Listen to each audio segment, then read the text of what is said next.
course, merely a dive computer. So, if you can open this. Yeah, that's the whole point of. It's waterproof. It's waterproof. It's absolutely waterproof. Very clever. However, the one thing I want to say is this is the ugliest strap tail I've seen in my entire life. It has something that not many brands do: a locking clasp. So actually, if you like it or not, But you hate depends. it. I hate it, but it's a style. I like it for the style, but for the utility, it's horrible. Yeah.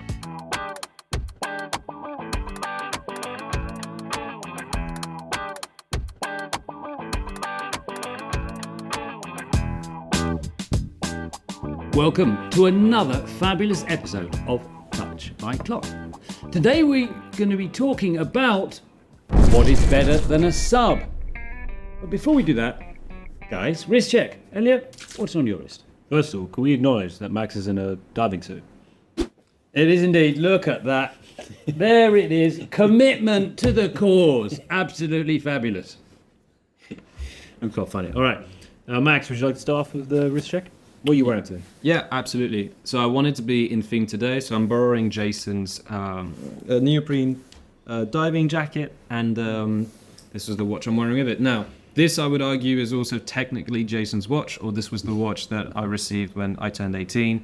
Very, very, very lucky to have it. That's amazing. It's the Breitling Super Ocean, and what's nice about this watch, other than the fact that I think it's quite an iconic design icon. It might not be the most iconic, but definitely one of the most important, ranges from Breitling, is that I got this watch when I was 18, but the first watch I ever got was, I can't even remember what it was. It was just some fashion, but Timberland. I think it was a Timberland watch. Maybe. But you gave me that Timberland watch when I was 12, and you were like, all right, here's your watch, and that was my first watch that kind of introduced me to wearing a watch on my wrist. And when he gave me the Timberland, he cheekily just got a Breitling and put it on his wrist and was like, oh yeah, this is mine now. But then at the age of, when I turned 18, he was like, right, this is my time to give something away, and this was the watch I got. No, so very that's special. beautiful. That's a great. And it was fully replaced and repaired. So you ended up with a new watch, thanks to the fabulous service of Breitling, who we adore. I'm sure we'll talk about those people in customer service, but Breitling just go the extra mile, and we love you guys, and we've spent some really good moments. Anyway, I am wearing on my watch the Truer Save Time for the Oceans, and this is all made up from plastic, upcycled, taken out of the seas, and taken out of the seas and made into this really quite fun watch. It's got a 100-meter rating, and the reason choosing this one today is this is actually nicknamed and called the Plastic Sub. So I thought absolutely ideal for this episode. So that's your replacement for a submariner. Yeah, the Plastic Sub. Okay, well, I'm about to be honest. Fair enough. What's on your wrist, man? I am wearing a Yema Superman today. So I will explain a bit more because this might potentially be my pick for a replacement for the sub. Okay. But this is my pick for today. This is what I'm wearing. It's a pilot's diving watch. I will tell you later, but it's very cool. I love this watch. It's very nice. And you gave me this. Very cool. All our watches are from you. What a generous Bubba. So look, we start talking about diving and serious diving. As you know, I'm a dive master and a master scuba diver. And so, I've dived quite a bit and taught a lot of people to dive. And this would be the timepiece that every single serious diver would have, which is, of course, merely a dive computer. So, you can open this. Yeah, that's the whole point of. It's waterproof. It's waterproof. It's absolutely waterproof. Very clever button underneath to get it out. So, everyone would have a dive computer, and the rationale for the dive computer is to tell you how much air you've got left, tell you what depth you're on, at the speed you come up. As you dive, if you dive really deep, you only need to go to 18 meters to get nitrogen in your blood. Mm-hmm. If you come up too quickly, that nitrogen explodes, and you explode. So it can be really serious. So that's why there's a lot of security around diving. Generally in PADI, you only dive up to about 40 meters. But, when you get to 40 meters, you've literally got sort of 10, 12 minutes at the bottom there before you come up. The thing that people in the submariner had Eliot. And you have to come up really slowly. Then maybe not. You have to come up really slowly, and if you go more than 18 meters a minute, again, that's dangerous. And you have to do a number of safety stops. And so, therefore, a watch is really about having a second piece and something else, just in case, if this goes down. Because there's, it's measured and limited. There's a risk to life. You've got to know what you're doing. You want something else to be able to help you, particularly with the safety stops. Now, if you go down to 40 meters, you're generally doing a safety stop for about 10, 12 minutes at around 15 meters. And if you are going at all dives, every single dive, you're doing literally about 5 minutes at 5 meters. So you know you need to do that. So that's why you've got this lovely graduation here. You can sit there and go, okay, I've got 5 minutes, and I need to make sure that I go 5 minutes, so you can actually come up safely. Yeah. So what I've seen is that most divers will have a watch, but usually just have a diving computer. Yeah. And I've seen most people just not actually wear a real watch when they go diving. They don't really do it. But when you went diving, always have a watch with you, because number one is you've got to set, as we just mentioned before, you've got a fail safe. You've got a second electrical measure there, and you know if anything goes wrong, redundancy. you're there. Plus the fact, it's just nice to look at your watch underwater. Now, the other thing to remember is, of course, mostly that. when you're underwater, To take pictures. you are wearing sort of big goggles, and so therefore you've got big goggles. You are magnifying to a point. But this was, we talk about better than a sub. So this was my watch that. And I love this watch. What was that strap? This is the Tiffany blue strap. So this was the watch. So this is a Tudor. Okay, maybe just before, let's explain what we mean by a sub. What we mean by a sub is the Rolex Submariner. Now, I'm going to correct myself in the editing later if I'm wrong, but it came out in 1954. So there was basically a battle between multiple brands. So you've got the Zodiac Seawolf, you had the Blancpain 50 Fathoms, you had Rolex, all coming out now. Who's the first? Fine, that's Rolex Oyster actually was the first watch underwater. Is that true? Was it? Yes, well, you'll see right at the bottom when it goes. He's right. The Oyster case was the first. I think it was the first waterproof case, but the first diver, I don't think so. Anyways. Someone crossed the The channel. Rolex Submariner is the most iconic watch of all time. And how much do you have to pay for it? I'll see. No? What was it, $7,000? Retail, probably. Yeah. And if you were to buy it on... Probably, I don't know, 10 maybe. I don't know. All right, so for that price, and nowadays, is the watch really worth that amount of money? Is it really worth what we're talking about diving? And is there an alternative to it? So, you've jumped straight into it. What is your alternative to Rolex Submariner? This would absolutely ultimately be my alternative. One, it's titanium, which means it's light, but it also means it's totally rust-proof. You can see there that the gas escape valve. Helium escape. I dived with this for many, many dives. What I loved is the bright colours. Which made it really easy to see, very legible underwater. You can see the graduation here to make sure that when you set that time and you set the bezel, as you set that bezel to whatever time it is, you know that you've got your 5, 10, or your 5 minute safety you would stop, put it 10 or on your 15 minute hand probably. or 5 minute safety stop. So you know that where you're doing it for. And then this was just stunning. I mean, this is for 500 meter depth. Now, clearly, most paddies are going down to 40, as I mentioned before. It's got a 70-hour power reserve. I had many occasions. This was, I guess, I wore this probably most of my watches, and it almost became a basher watch. And I got to a point when we hit it, I think too much, and there's a little bit of rattling. So remember, I bought this with box papers and all the lovely certificates. So we walked back into watches and said, "Here we are, sir. Would you mind giving it?" And they picked it up and said, "Yes, of course. Wonderful." Had a look at the watch. Said, "Be ready for you in a few days' time." When we came back in a few days' time, we then realised that actually someone had swapped the although the case was genuine, someone had swapped the bloody motor and movement, and they'd put in a cheaper Chinese movement, which is why it wasn't working. And they said, "Well, we can't do it for you anymore. There you are." So this has now become an epic piece that actually it doesn't matter how good you are. This was this was a real case, but a fake movement. That even with all the certifications, I ended up being scammed. And I think now I think the world of eBay has changed from authenticity. Does it matter to you? Does it matter to you that it's a Frankenstein? Or I think the fact that I had so many good dives and so many movements and it kept such good time. Interestingly enough, therefore, it's it's relatively. So we should all buy fake watches. Relatively robust watch. But now I know it's fake. Now every time I look at it on my hand, and of course, the reality of it is, whilst it did keep superb time and it did function tremendously well, mostly because of the case, I think. Just a very good fake. Of course, now when it was broken and needed repairing. Can't really do anything else with it. The reality is, as well, if the case is genuine, the bezel is genuine, and I can see my brother as I talk. I can't see him. Then no, it's worse. let me do like this is Jason. The Rolex. All right, comedy time over. But if you were to take this watch Children diving, doing a realistically, what matters? Move. This guy. It wouldn't matter. You're playing with minutes here. It's in increments of minutes. Yeah. If your thing isn't exactly, what's the METAS? Is that the certification they have for Rolex? It's not COSC. It's they have their own certification. Maybe. If it's not, I can't remember. if it's +7 or +1 minute, it doesn't matter when you really go down. And this is where it starts to get quite funny. Where this is still I'm not really genuine. precision time bookkeeping for diving. No, but then If you're within the minute, I think you'll survive. no, I'm with you on that. Yeah. But then what's kind of funny is then you go, well, okay, but at some point Tudor did use ETA movements, right? Yeah. So if the movement inside is an ETA and it's the same case when it was sold, then you Yeah. go like, well, actually, maybe it doesn't matter too much. Anyways, I do think that authenticity is important. However, the Yeah. one thing I want to say is very this clear. is the ugliest strap pair Yeah, I I've seen in my entire life. This is by far.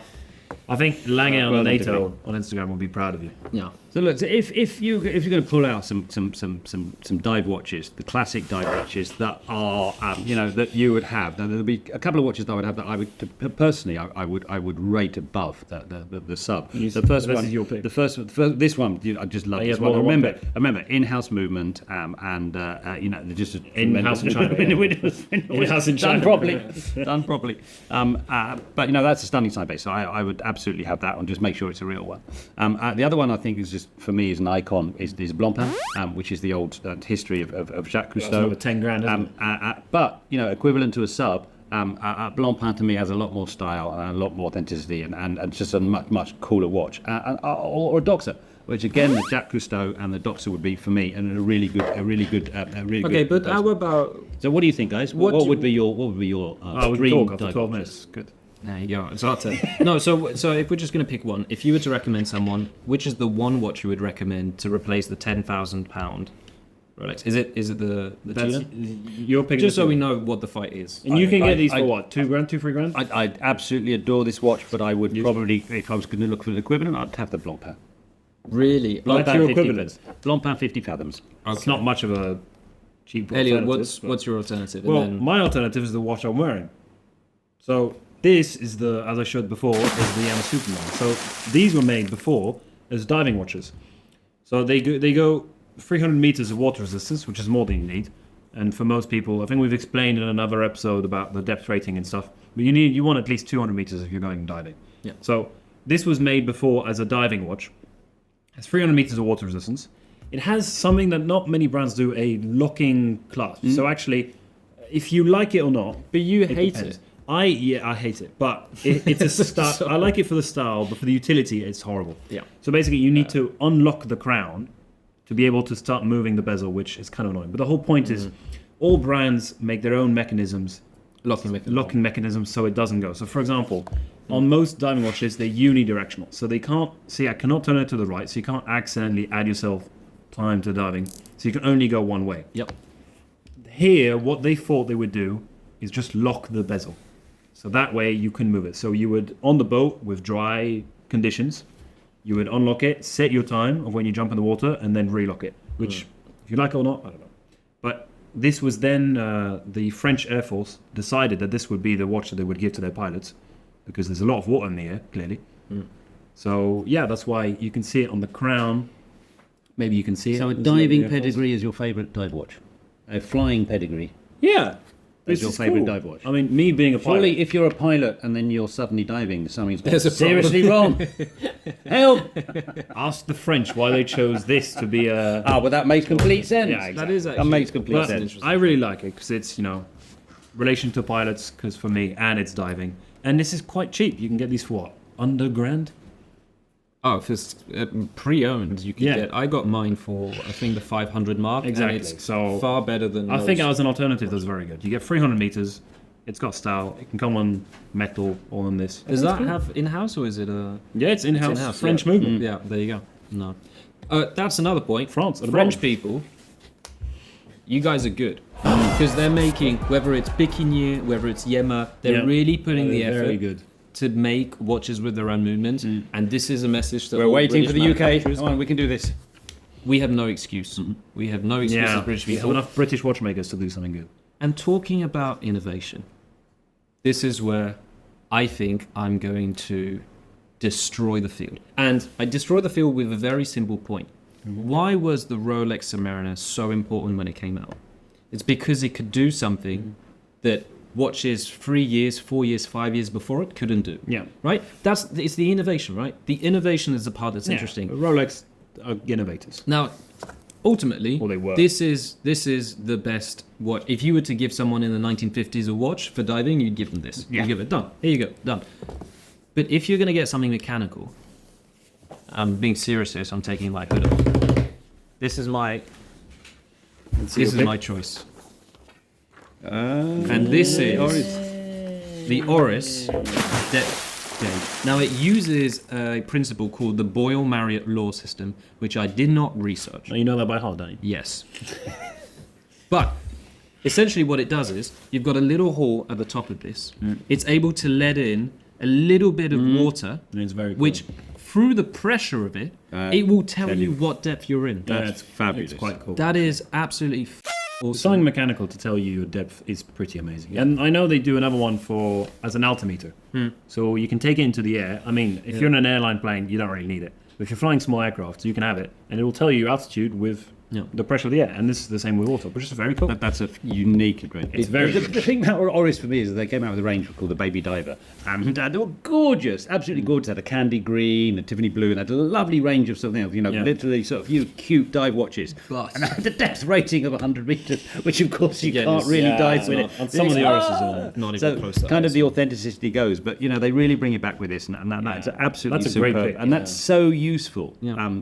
to have a second measure Yeah. and say, where am I, what am I? And to me, this is what, if Rolex were able to implement this technology back in the day, they would. Yeah. And this is why I think this is the best alternative, because it's the best diving alternative for a diver. I think it's the most interesting conversation piece you can have. Yeah. And let me just fire shots at these two guys here. I think that the Blancpain 50 Fathoms has because I do believe that design is a valuable part of a watch. And it's history with Jack. And that's why it's been completely effed by Swatch. I do not want to wear or buy a Blancpain because Swatch made a version, even out in 2024. Now you have the black version. They made the exact The same one. exact same looks back. Imagine if basically like a Honda, maybe not the best example, but let's say Honda made a perfect copy of the Lamborghini, of a certain Lamborghini. Yeah, but then you would- I slightly disagree. Okay, Because you have the Swatch, but it's plastic. The movement, you will never be able to fix it because it's done with one screw. It's not serviceable. that's also. and it's not it's not the real thing. I had the Moon Swatch, for example, and I have a Speedmaster. It's not comparable. One is a toy and one is an actual Okay. watch. Whereas to Max's point, I had a moon watch, which I wore 2 or 3 times, and then they basically the broke. chronograph fell off. Broke So and so would I on. want to be under the sea and have my plastic block Probably not. and break off? Yeah. No. So would I trust it? No. But would I die with it? I wouldn't- No. I think that's But would I probably die the with the Blancpain 50 Fathoms? Absolutely. Yes. Yeah. Here's how I think that that watch could become better. If you show it back again, to me, here are the simple changes that needs to be done. One, I think the case sizing is perfect, 39 mil. I think the great. design is awesome. I think that having it all steel means it's a perfect strap monster. My problem is, if they were able to make the locking mechanism an actual mechanism, like the Pro Prof, you press the button, Yeah, and like it a locks. click, like the Panerai. with Exactly. The crown Then guard. it Yeah. would improve the watch so much more, I agree. and I would undoubtedly tell people, 'Cause "Oh, here's a genuine I can try innovation." because I can try to show. I mean, if you try to do it now, so if I try to move the bezel, it will not do it because of this. So you really have to unscrew the crown. Now you see it's become incredibly flimsy, Yeah. and then you can start moving it. I would try and do that when you got really thick diving gloves on. Exactly. So if you're on the boat, Which I don't always wear, but the you know, boat's for me. moving up and down, it's wet. good point. I don't know if this is the best thing, but Now, am I going, think this is am probably I the going first time I mad, checked or did move we the not bezel. see in Yama a mechanism that was looked at the tide? no, Timex do a tide. Timex do, No, yes. Tides do Yema a did tide. do a tide Yes, one, didn't but it? for Yeah. a diver, is that really a very important? Tide's pretty cool to know when it's coming out, depending on whether you're boating or the side. Do you care 30 meters on the? Actually, yeah, it's true. Going to the. If you've got the boat and you're going out, you probably want to know where it is. Yes, the it's middle of the ocean. more useful for rowing, but nevertheless, so I thought it was a nice feature. But it also Fair enough. shows from Yema an absolute nod to understanding water and understanding the time, when actually they're absolutely renowned for being pilot watches. So if you have to use your pilot watch, multi-purpose. underwater, See? oh my word! You get in the Hudson, Yeah. it'll live. That's awesome. Fabulous. That wraps up, buddy. It's a super wrap up. Remember, you've got to Like. and Subscribe. comment. Great to see you. See you the next episode. Boy.